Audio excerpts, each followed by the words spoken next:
Nigeria's long-term investment is central at this weekly special briefing by the Managing Director and Chief Executive Officer of the Nigeria Sovereign Investment Authority (NSIA) at the State House.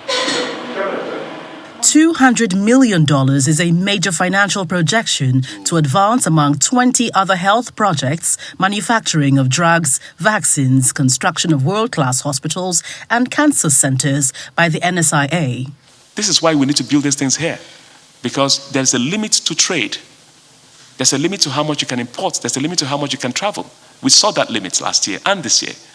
So we must build these things locally. So regardless of the raised currency, this one, we must do these things now. Because guess what? It's a source of foreign exchange. That's when we do them. So we're trying to raise a $200 million fund, not just us. There are other investors that have indicated interest. 311 billion naira is the total contract sum for the Lagos-Ibadan Expressway. The NSIA is hoping to manage this, among other major highways, through an effective tolling system.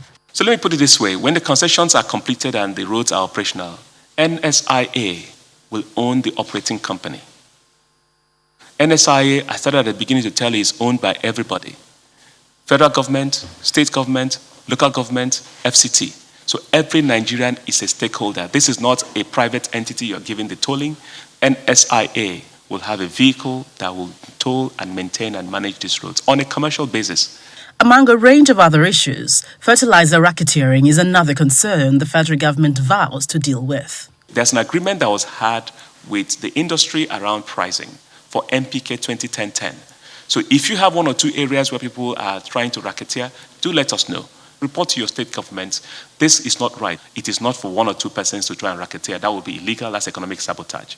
And let me also remind you all, the president has ordered EFCC to look into these things. It's a clear directive. It is also important to note that the $1.7 billion Presidential Infrastructure Development Fund will be channeled into the construction of the Lagos-Ibadan Expressway. As a matter of fact, that fund would also go into the first phase of the second Niger Bridge, the Abuja to Kano Road, and the Mambila Hydropower Project, all of which will be completed by July 2022. From the Presidential Villa, Gloria Umezuke, Channels Television News.